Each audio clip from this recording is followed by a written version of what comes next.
कभी सोचा है कि ये सब होता कैसे है? आंखें ट्रैफिक का डिस्टेंस नापती हैं, कान गाड़ी का हॉर्न सुनते हैं, दिमाग इन दोनों सिग्नल्स को प्रोसेस करके एक फैसला लेता है और पैर या तो आगे बढ़ते हैं या वहीं जम जाते हैं। और ये सब 1 सेकंड से भी कम में हो जाता है। हाँ, ये तालमेल, ये कोऑर्डिनेशन मतलब कितना कमाल का है। बिल्कुल। और ये सिर्फ बड़े फैसलों में नहीं है। गरम पतीले को छूते ही हाथ का बिजली की तेजी से पीछे हटना या अचानक तेज रोशनी में आंखों का सिकुड़ जाना, ये सब हमारे शरीर के एक इनक्रेडिबल कम्युनिकेशन नेटवर्क का नतीजा है। तो आज हम इसी नेटवर्क की गहराई में उतरने वाले हैं। ये समझने वाले हैं कि जानवरों और यहाँ तक के पौधों में भी ये कंट्रोल एंड कोऑर्डिनेशन काम कैसे करता है। हाँ, और जैसा कि हमारे स्रोतों में बताया गया है, हम इसे 10वीं क्लास के नजरिए से समझेंगे। मतलब हम बेसिक से शुरू करेंगे। जैसे हमारा नर्वस सिस्टम एक सुपर फास्ट ब्रॉडबैंड इंटरनेट की तरह कैसे है, जो पलक झपकते ही मैसेजेस भेजता है। और साथ ही हम शरीर के दूसरे कम्युनिकेशन सिस्टम को भी समझेंगे, एंडोक्राइन सिस्टम, जो हार्मोन्स का इस्तेमाल करता है। ये ब्रॉडबैंड नहीं, बल्कि एक बेहद रिलायबल रजिस्टर्ड पोस्टल सर्विस की तरह है। मतलब इसके मैसेजेस स्लो होते हैं पर उनका असर लंबा और गहरा होता है। तो सबसे बेसिक आइडिया से शुरू करते हैं, स्टिमुलस और रिस्पॉन्स। जब हम किसी गर्म चीज को छूते हैं तो हमारा हाथ हटा लेना एक रिस्पॉन्स है, ये तो साफ है। लेकिन यहाँ स्टिमुलस क्या है? बहुत अच्छा सवाल है। स्टिमुलस असल में हमारे एनवायरनमेंट में कोई भी चेंज है जिस पर हमारी बॉडी रिएक्ट करने के लिए बनी है। कोई भी चेंज? हाँ, तो यहाँ गर्मी का एहसास, वो हाई टेम्परेचर, एक स्टिमुलस है। इसी तरह खाने की खुशबू एक स्टिमुलस है और मुंह में पानी आना एक रिस्पॉन्स है। तेज आवाज एक स्टिमुलस है और हमारा चौंक जाना एक रिस्पॉन्स। अच्छा, तो स्टिमुलस वो ट्रिगर है और रिस्पॉन्स हमारा रिएक्शन। और जब शरीर के अलग अलग हिस्से जैसे आंखें, दिमाग और पैर मिलकर एक कोऑर्डिनेटेड रिस्पॉन्स देते हैं, उसे हम कोऑर्डिनेशन कहते हैं, है ना? एग्जैक्टली ये ही कोऑर्डिनेशन इस पूरे सिस्टम का दिल है। बिना कोऑर्डिनेशन के रिस्पॉन्स या तो गलत होगा या होगा ही नहीं। सोचिए, अगर सड़क पार करते वक्त आंखें तो गाड़ी देख लें पर दिमाग तक सिग्नल ही ना पहुंचे, या दिमाग फैसला तो ले ले पर पैरों तक कमांड ना पहुंचे, सब कुछ गड़बड़ हो जाएगा। तो ये इन्फॉर्मेशन इतनी तेजी से ट्रैवल कैसे करती है? यहीं पर हमारा सुपर फास्ट इंटरनेट यानी नर्वस सिस्टम आता है, राइट? हाँ, नर्वस सिस्टम हमारे शरीर का हाई स्पीड डेटा नेटवर्क है। इसके मोटे तौर पर 2 हिस्से हैं। ओके। पहला है सेंट्रल नर्वस सिस्टम या CNS। इसमें ब्रेन और स्पाइनल कॉर्ड आते हैं। आप इसे सरकार का हेड ऑफिस समझ सकती हैं, प्राइम मिनिस्टर और होम मिनिस्टर, जो सारे बड़े फैसले लेते हैं। एक तरह का कमांड सेंटर। और दूसरा हिस्सा जो इस कमांड सेंटर को देश के हर कोने से जोड़ता है, वो है पेरिफेरल नर्वस सिस्टम या PNS। ये उन सभी नर्व्स का जाल है जो ब्रेन और स्पाइनल कॉर्ड से निकलकर शरीर के हर हिस्से तक जाती हैं, उंगलियों के सिरों से लेकर पैरों के अंगूठों तक। मतलब ये देश भर में फैले हुए कम्युनिकेशन केबल्स की तरह हैं। बिल्कुल, जो हेड ऑफिस तक जानकारी लाते हैं और वहां से ऑर्डर्स ले जाते हैं। और इन कम्युनिकेशन केबल्स की सबसे छोटी फंडामेंटल यूनिट क्या है? मुझे याद है, उसे न्यूरॉन कहते हैं। उसका स्ट्रक्चर भी बड़ा यूनिक होता है। बिल्कुल सही। न्यूरॉन इस पूरे सिस्टम की बेसिक यूनिट है। इसके 3 मुख्य हिस्से होते हैं। पहला डेंड्राइट, जो पेड़ की शाखाओं की तरह फैले होते हैं। इनका काम है सिग्नल को रिसीव करना। जैसे हमारे घर का एंटेना। हाँ, बिल्कुल वैसा ही। फिर आता है सेल बॉडी, जो उस सिग्नल को प्रोसेस करती है और तय करती है कि ये सिग्नल आगे भेजने लायक मजबूत है या नहीं। और अगर है तो वो सिग्नल एक्सॉन के जरिए आगे बढ़ता है। एक्सॉन एक लंबी तार या पूंछ जैसा हिस्सा है जिसके ऊपर एक प्रोटेक्टिव लेयर होती है, माइलिन शीथ, जो सिग्नल को फास्ट और बिना लॉस के ट्रैवल करने में मदद करती है। अच्छा, बिल्कुल एक इंसुलेटेड वायर की तरह। हाँ, और आखिर में एक्सॉन नर्व एंडिंग्स पर खत्म होता है, जहां से सिग्नल अगले न्यूरॉन तक भेजा जाता है। यहीं पर मेरा एक सवाल है, एक न्यूरॉन से दूसरे न्यूरॉन तक सिग्नल जंप कैसे करता है? मैंने पढ़ा है कि उनके बीच में एक छोटा सा गैप होता है, वो जुड़े हुए नहीं होते। ये इस सिस्टम का सबसे फैसिनेटिंग हिस्सा है।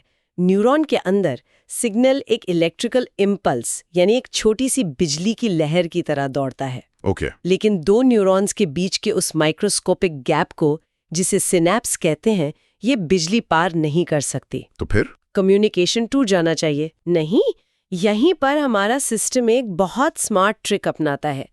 जैसे ही इलेक्ट्रिकल इम्पल्स पहले न्यूरॉन के अंत तक पहुंचता है, वो कुछ स्पेशल केमिकल्स को रिलीज करता है। केमिकल्स? हाँ, जिन्हें न्यूरोट्रांसमिटर्स कहते हैं। ये केमिकल्स उस सिनेप्स वाले गैप में तैरकर दूसरे न्यूरॉन के डेंड्राइट्स तक पहुंचते हैं और वहां एक नया इलेक्ट्रिकल इम्पल्स शुरू कर देते हैं। मतलब सिग्नल इलेक्ट्रिकल से केमिकल में और फिर वापस इलेक्ट्रिकल में बदल जाता है। एग्जैक्टली। एक मिनट, ये सिस्टम इतना कॉम्प्लिकेटेड क्यों है? सब कुछ इलेक्ट्रिक क्यों नहीं है? वो तो ज्यादा फास्ट होता है। एक तार से दूसरी तार में करंट तो आसानी से जा सकता है। ये बहुत बढ़िया सवाल है। ये केमिकल स्टेप, ये सिनेप्स सिस्टम को जबरदस्त कंट्रोल और फ्लेक्सिबिलिटी देता है। ये गेटकीपर की तरह काम करता है। गेटकीपर? हाँ, ये तय कर सकता है कि सिग्नल को आगे भेजना है या रोकना है। ये सिग्नल को मजबूत या कमजोर भी कर सकता है। अगर सब कुछ प्योरली इलेक्ट्रिकल होता तो एक सिग्नल शुरू होने पर पूरे नेटवर्क में आग की तरफ फैल सकता था, बिना किसी कंट्रोल के। वाओ! ये केमिकल सिनेप्स सुनिश्चित करता है कि इंफॉर्मेशन सही रास्ते पर सही इंटेंसिटी के साथ जाए। ये तो कमाल है। ये सिर्फ एक गैप नहीं, एक इंटेलिजेंट चेक पॉइंट है। अच्छा, अब अगर हम अपने एक्शंस को देखें तो वो भी तो अलग अलग तरह के होते हैं। जैसे मैं अभी हाथ हिलाकर बात कर रहा हूँ, ये मेरी मर्जी से हो रहा है। पर मेरा दिल भी धड़क रहा है, जिस पर मेरा कोई कंट्रोल नहीं है। बिल्कुल। हम एक्शंस को 3 कैटेगरीज में बांट सकते हैं। पहले हैं वॉलंटरी एक्शंस, जैसा आपने कहा, जो हम सोच समझकर अपनी मर्जी से करते हैं। लिखना, चलना, बोलना, इन सब में हमारा थिंकिंग ब्रेन यानी सेरेब्रम इन्वॉल्व होता है। और दूसरे? जिन पर हमारा कंट्रोल नहीं है, ते रहते हैं। अच्छी बात है कि इनवॉलंटरी हैं, वरना अगर हमें सांस लेना याद रखना पड़ता तो हम सो भी नहीं पाते। इन एक्शंस में थिंकिंग इन्वॉल्व नहीं होती, लेकिन ये ब्रेन के दूसरे हिस्सों जैसे मेड्यूला से कंट्रोल होते हैं। ओके, वॉलंटरी और इनवॉलंटरी। लेकिन एक तीसरी कैटेगरी भी है जो सबसे फास्ट है, वो गरम पतीले से हाथ हटाने वाला एक्शन। हाँ, वो ना तो वॉलंटरी लगता है क्योंकि वो सोचने से पहले हो जाता है, और ना ही वो डाइजेशन जैसा स्लो इनवॉलंटरी एक्शन है। वो तीसरी कैटेगरी है रिफ्लेक्स एक्शंस। ये सडन, ऑटोमेटिक और इनक्रेडिबली फास्ट रिस्पॉन्सेज होते हैं, जो हमें खतरे से बचाने के लिए बने हैं। और इसमें ना तो थिंकिंग इन्वॉल्व है, और मजेदार बात यह है कि इसमें डायरेक्टली ब्रेन भी इन्वॉल्व नहीं है। नहीं, फैसला लेता है हमारा home minister, the spinal cord. Spinal cord? Brain नहीं। होता यह है कि जैसे ही आपकी उंगली की स्किन के रिसेप्टर्स गर्मी फील करते हैं, सेंसरी न्यूरॉन एक इमरजेंसी सिग्नल बिजली की रफ्तार से स्पाइनल कॉर्ड तक ले जाता है। स्पाइनल कॉर्ड में कोई सोच विचार नहीं होता, वो सिचुएशन की अर्जेंसी को समझता है और तुरंत मोटर न्यूरॉन को ऑर्डर देता है कि हाथ की मसल्स को सिकोड़ो। और मसल सिकुड़ती है और हाथ पीछे हट जाता है। हाँ, मतलब सिग्नल ब्रेन तक गया ही नहीं। वो ब्रेन तक जाता है, लेकिन बाद में स्पाइनल कॉर्ड से एक कॉपी ब्रेन को भी भेजी जाती है, ताकि ब्रेन को पता चले कि क्या हुआ।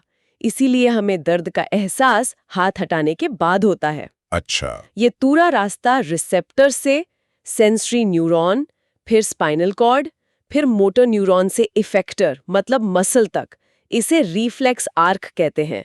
ये ब्रेन को बाईपास करने वाला एक लाइफ सेविंग शॉर्टकट है। बिल्कुल। वाओ! तो मेरा शरीर खतरे पर रिएक्ट कर सकता है इससे पहले कि मेरा कॉन्शियस दिमाग ये जान पाए कि खतरा है क्या। ये तो कमाल है। अच्छा, तो अब उस प्राइम मिनिस्टर पर आते हैं जिसने ये सारा सिस्टम बनाया है, द ह्यूमन ब्रेन। ये इतना जरूरी है तो इसकी प्रोटेक्शन भी जबरदस्त होगी। जबरदस्त से भी ज्यादा। हमारा ब्रेन 3 लेवल की सिक्योरिटी में रहता है। सबसे बाहर है क्रेनियम, यानी खोपड़ी की हड्डी का मजबूत बक्सा। और उसके अंदर मेनिंजेस नाम की 3 प्रोटेक्टिव झिल्लियां या लेयर्स होती हैं। और इन लेयर्स के बीच में और ब्रेन के अंदर एक स्पेशल फ्लूइड भरा होता है, सेरिब्रोस्पाइनल फ्लूइड, CSF। और इसका क्या काम है? ये एक शॉक अब्जॉर्बर की तरह काम करता है।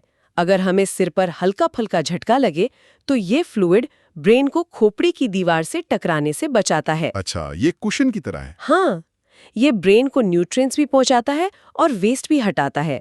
ये ब्रेन का पर्सनल सिक्योरिटी गार्ड और डिलीवरी सर्विस दोनों है। तो ये तो हुई किले की बात। अब किले के अंदर जो कमांड सेंटर है, उसके अलग अलग डिपार्टमेंट्स कौन से हैं? ब्रेन के 3 मेन हिस्से हैं, फोर ब्रेन, मिड ब्रेन और hind brain. Okay. Fore brain यानी अगला हिस्सा सबसे बड़ा और कॉम्प्लेक्स है। इसका मुख्य पार्ट है सेरेब्रम। ये वो हिस्सा है जो हमें इंसान बनाता है।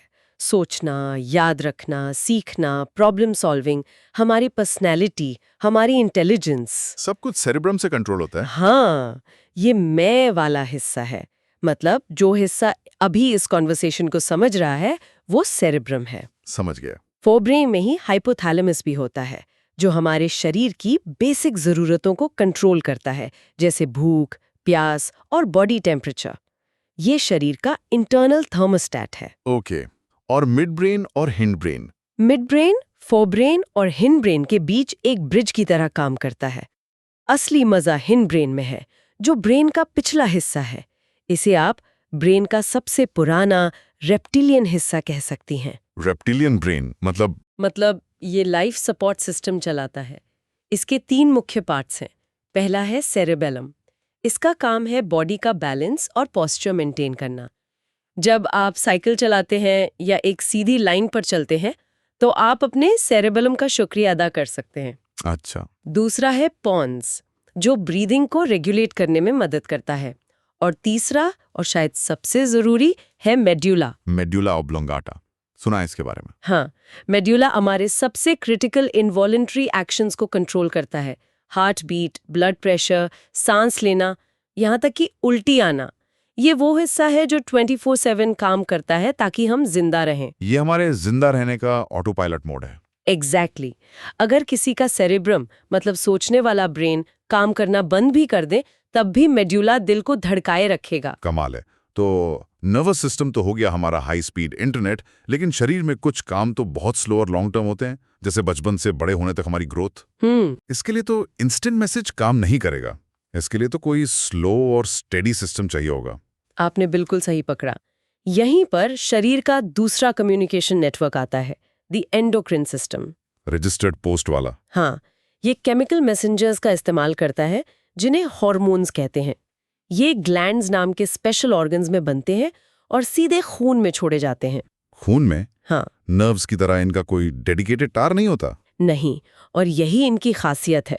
खून के जरिए ये हार्मोन्स पूरे शरीर में ट्रैवल करते हैं, लेकिन असर सिर्फ अपने टारगेट सेल्स पर करते हैं, जिनके पास इन्हें रिसीव करने के लिए स्पेसिफिक रिसेप्टर्स होते हैं। अच्छा, बिल्कुल एक चाबी की तरह जो सिर्फ अपने ताले में फिट होती है। बिल्कुल। ये सिस्टम स्लो है, पर इसका असर वाइड स्प्रेड और लॉन्ग लास्टिंग होता है। तो कुछ मेन ग्लैंड्स और उनके हार्मोन्स के बारे में बताइए। जैसे ग्रोथ के लिए कौन जिम्मेदार है? ग्रोथ को कंट्रोल करता है ग्रोथ हार्मोन, जो ब्रेन में मौजूद पिट्यूटरी ग्लैंड से निकलता है। पिट्यूटरी ग्लैंड को मास्टर ग्लैंड भी कहते हैं, क्योंकि ये दूसरे बहुत से ग्लैंड्स को कंट्रोल करता है। ओके। फिर गले में थायराइड ग्लैंड होता है, जो थायरॉक्सिन हार्मोन बनाता है। ये हमारे मेटाबॉलिज्म को रेगुलेट करता है। थायरॉक्सिन बनाने के लिए आयोडीन बहुत जरूरी है, और इसकी कमी से गोइटर नाम की बीमारी हो सकती है। और जो हार्मोन आजकल बहुत सुनने में आता है डायबिटीज से जुड़ा हुआ, वो है इंसुलिन। ये पैनक्रियाज नाम के ग्लैंड से बनता है। जब हम कुछ मीठा खाते हैं तो ब्लड में शुगर का लेवल बढ़ जाता है। इंसुलिन का काम है इस एक्स्ट्रा शुगर को ब्लड से निकालकर सेल्स में भेजना, ताकि वो एनर्जी के लिए यूज हो सके। जब पैनक्रियाज ठीक से इंसुलिन नहीं बना पाता तो ब्लड में शुगर बढ़ जाती है, और इसी कंडीशन को डायबिटीज कहते हैं। और वो एड्रेनलिन रश वाला हार्मोन, जब अचानक कोई कुत्ता पीछे पड़ जाए और जिनके लिए तैयार करता है, दिल की धड़कन बढ़ाकर, मसल्स में ब्लड फ्लो बढ़ाकर, और डाइजेशन जैसे नॉन एसेंशियल कामों को रोककर। और शरीर को कैसे पता चलता है कि कब कौन सा हार्मोन कितना रिलीज करना है? इसके लिए बॉडी एक बहुत ब्यूटीफुल सिस्टम यूज करती है, जिसे फीडबैक मैकेनिज्म कहते हैं। ये बिल्कुल एसी के थर्मोस्टैट की तरह काम करता है। अच्छा। जैसे ही कमरे का टेम्परेचर सेट पॉइंट से ऊपर जाता है, एसी ऑन हो जाता है, और टेम्परेचर नॉर्मल होते ही ऑफ हो जाता है। वैसे ही ब्लड शुगर बढ़ने पर इंसुलिन रिलीज होता है, और शुगर लेवल नॉर्मल होते ही इंसुलिन का प्रोडक्शन रुक जाता है। एक सेल्फ रेगुलेटिंग सिस्टम है। बिल्कुल। ये सब तो हुई जानवरों की बात, लेकिन पौधे, उनके पास ना ब्रेन है ना नर्व्स, फिर वो कैसे रिस्पॉन्ड करते हैं? छुई मुई का पौधा छूने पर बंद हो जाता है। सूरजमुखी का फूल सूरज की तरफ घूमता है, ये कैसे होता है? ये एक बहुत बड़ा सवाल है, क्योंकि पौधे भी अपने एनवायरनमेंट को सेंस करते हैं और रिस्पॉन्ड करते हैं, लेकिन उनका तरीका बिल्कुल अलग है। उनमें 2 तरह की मूवमेंट्स होती हैं। ओके। पहली हैं ट्रॉपिक मूवमेंट्स, जो ग्रोथ पर डिपेंडेंट होती हैं और स्टिमुलस के डायरेक्शन में होती हैं, जैसे सूरजमुखी का सूरज की तरफ मुड़ना। फोटोट्रोपिज्म। बिल्कुल, फोटोट्रॉपिज्म, लाइट की डायरेक्शन में ग्रोथ। इसी तरह जड़ों का जमीन के अंदर ग्रेविटी के दिशा में जाना जियोट्रॉपिज्म कहलाता है। और ये होता कैसे? ये प्लांट हार्मोन्स, जिन्हें फाइटो हार्मोन्स कहते हैं, की वजह से होता है। जैसे फोटोट्रोपिज्म में ऑक्सिन नाम का एक हार्मोन तने की उस साइड पर जमा हो जाता है जहां छांव होती है। अच्छा, छांव वाली साइड पर। हाँ, ऑक्सिन वहां के सेल्स को तेजी से लंबा करता है, जिससे तना लाइट की तरफ झुक जाता है। तो प्लांट्स के पास भी हार्मोन्स हैं? ऑक्सिन सीईओ की तरह ग्रोथ स्ट्रैटेजी तय करता है। एब्सिसिक एसिड एक रिस्क मैनेजर की तरह है, जो मुश्किल हालात में ग्रोथ रोककर कंपनी को बचाता है। और एथिलीन, जो एक गैस है, वो प्रोडक्ट रिलीज का काम करती है, यानी फलों को पकाने का। ये तो बहुत बढ़िया एनालॉजी है। तो ये तो हुई ग्रोथ वाली मूवमेंट। पर छुई-मुई का छूने पर बंद होना, वो तो ग्रोथ नहीं है, वो तो इंस्टिंक्ट रिएक्शन है। वो दूसरी टाइप की मूवमेंट है, नेस्टिक मूवमेंट्स।